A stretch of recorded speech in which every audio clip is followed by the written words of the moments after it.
여러분, 우리 몸의 모든 세포 안에는 말이죠. 수십억 년 전에 우리 조상과 아주 특별한 계약을 맺은 고대 손님이 살고 있습니다. 바로 미토콘드리아죠. 우리가 흔히 세포의 발전소라고만 알고 있었는데 사실 그 별명만으로는 다 설명할 수 없는 정말 어마어마한 이야기가 숨어 있거든요. 지금부터 한번 파헤쳐 보죠. 이거 생각해보면 정말 소름 돋지 않나요? 아니, 내 몸을 이루는 세포 하나하나가 사실은 아주 먼 옛날 우리와는 완전히 다른 존재와 한 집살이를 시작한 결과물이라니. 미토콘드리아의 모든 미스터리는 바로 이 기묘한 질문에서부터 출발합니다. 자, 방금 그 상상이 그냥 공상과학 소설 같은 얘기가 아니에요. 과학적인 답이 있는데 그게 바로 내공생 이론입니다. 약 20억 년 전에 일어난 어떤 우연한 사건 하나가 지구 생명체 전체의 운명을 완전히 뒤바꿔 놓았다는 거죠. 이게 처음엔 가설이었지만 지금은 뭐 거의 정설로 굳어졌죠. 정말 대단한 이야기입니다.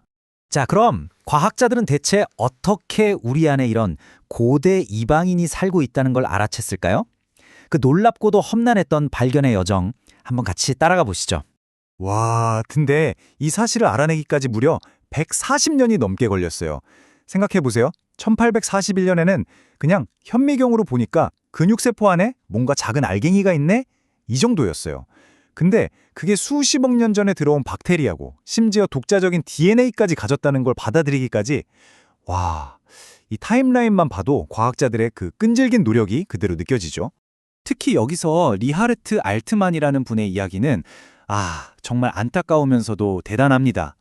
이분이 1890년에 이 알갱이를 사실 우리 세포 안에 사는 독립된 생명체, 박테리아 같은 거다라고 주장했거든요. 그랬더니 동료 과학자들이 뭐라고 했는지 아세요? 유령이라고 불렀대요. 말 그대로 이상한 사람 취급을 받은 거죠. 시대를 너무 앞서간 천재의 통찰력이 결국 사실로 밝혀지기까지 과학의 역사가 결코 순탄하지만은 않았다는 걸 보여주는 장면입니다. 자, 그럼 이 고대의 손님이 우리 세포 안에서 도대체 뭘 하는 걸까요? 이제부터 미토콘드리아의 가장 유명한 역할, 바로 우리 몸의 에너지 화폐를 찍어내는 공장으로 한번 들어가 보겠습니다. 미토콘드리아의 주된 임무는 사실 아주 간단하게 말할 수 있어요. 우리가 밥을 먹잖아요. 그 음식에 담긴 에너지를 세포가 바로 쓸 수 있는 에너지 동전, 바로 ATP로 바꿔주는 거예요. 일종의 세포 전용 환전소인 셈이죠. 이 과정이 좀 복잡해 보일 수 있는데 사실 거대한 릴레이 경주라고 생각하시면 쉬워요. 자, 1단계.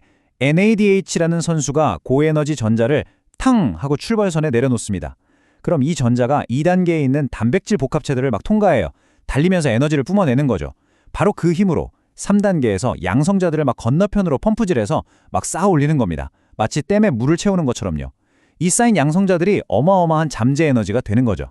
자, 이렇게 댐 뒤에 물이 가득 차서 엄청난 압력이 생기는 것처럼 막 한쪽에 양성자가 꽉 들어쳐서 만들어내는 이 강력한 힘을 양성자 동력이라고 불러요. 이제 이 힘이 터져 나오면서 어마어마한 터빈을 돌리게 될 겁니다. 생명의 에너지가 만들어지는 순간이죠. 자, 그리고 여기가 진짜 하이라이트입니다. 완전 대박이에요. 댐에서 물이 쏟아지면서 터빈을 돌리잖아요. 그것처럼 쌓여있던 양성자들이 이 ATP 합성 효소라는 터빈을 통과하면서 이 작은 분자 모터를 1초에 수백 번씩 미친 듯이 돌리는 거예요. 이 물리적인 회전력이 ADP와 인산을 기계적으로 꽉 눌러서 ATP를 쾅 하고 만들어냅니다. 이게 바로 노벨상을 받은 결합변화 메커니즘인데 진짜 자연이 만든 가장 완벽한 나노머신이라고 할 수 있습니다. 정말 경이롭죠. 그런데 여러분, 미토콘드리아가 그냥 에너지나 만드는 발전소라고 생각하면 큰 오산입니다. 우리 세포의 운명을 좌지우지하는, 어떨 땐 좀 섬뜩하기까지 한 비밀 임무들을 수행하고 있거든요. 재밌는 건 우리 세포 안에는 DNA가 두 종류나 있다는 사실이에요. 핵에 있는 DNA가 국가 전체의 법전에 담긴 거대한 중앙 도서관이라면 미토콘드리아 DNA는 그 발견소만 돌리기 위한 작지만 아주 핵심적인 비상 매뉴얼 같은 거죠.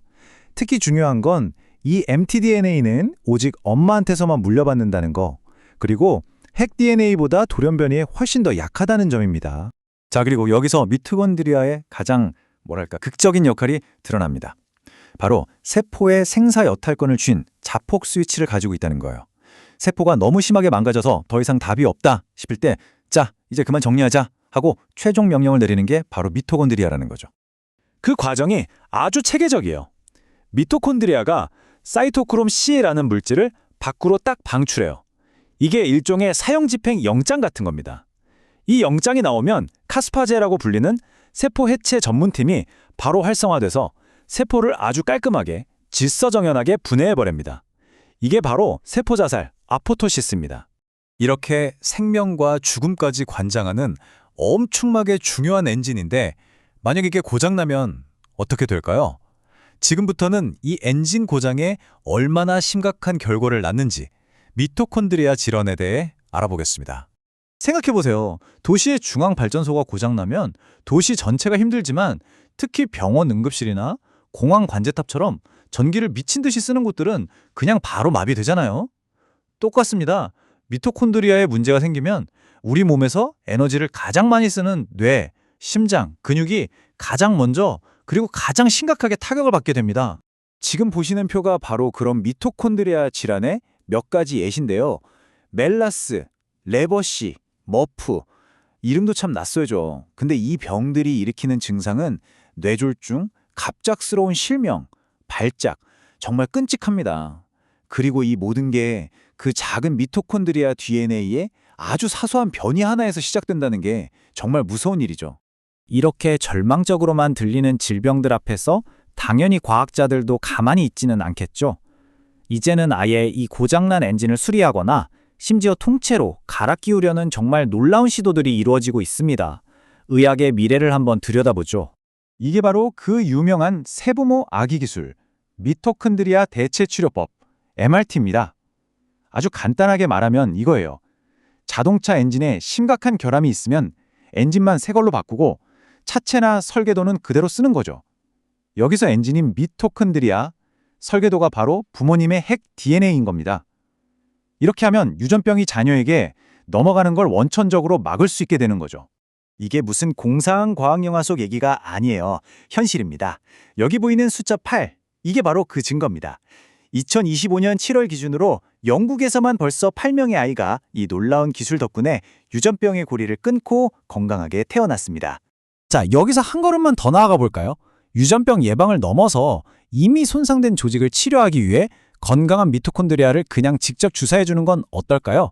이게 바로 미토콘드리아 이식이라는 개념입니다.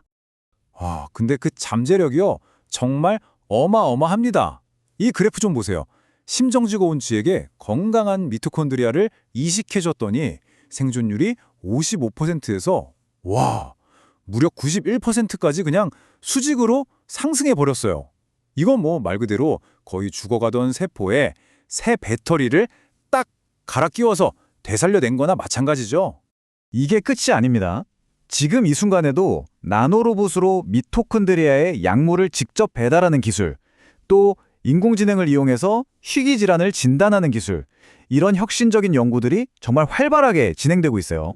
자, 오늘 이야기의 마지막입니다. 이 질문을 한번 던져보고 싶네요. 20억 년 전에 어쩌다 우리 세포에 들어와서 살게 된 이 작은 손님. 우리가 이제 이 손님을 수리하고 교체하는 법까지 배우고 있잖아요. 어쩌면 이 미토콘드리아가 질병 치료를 넘어서 인류의 가장 오래된 숙제인 노화, 그 자체의 비밀을 푸는 최종 열쇠가 될 수도 있지 않을까요? 정말 많은 생각을 하게 만들죠. 오늘 이야기는 여기까지입니다.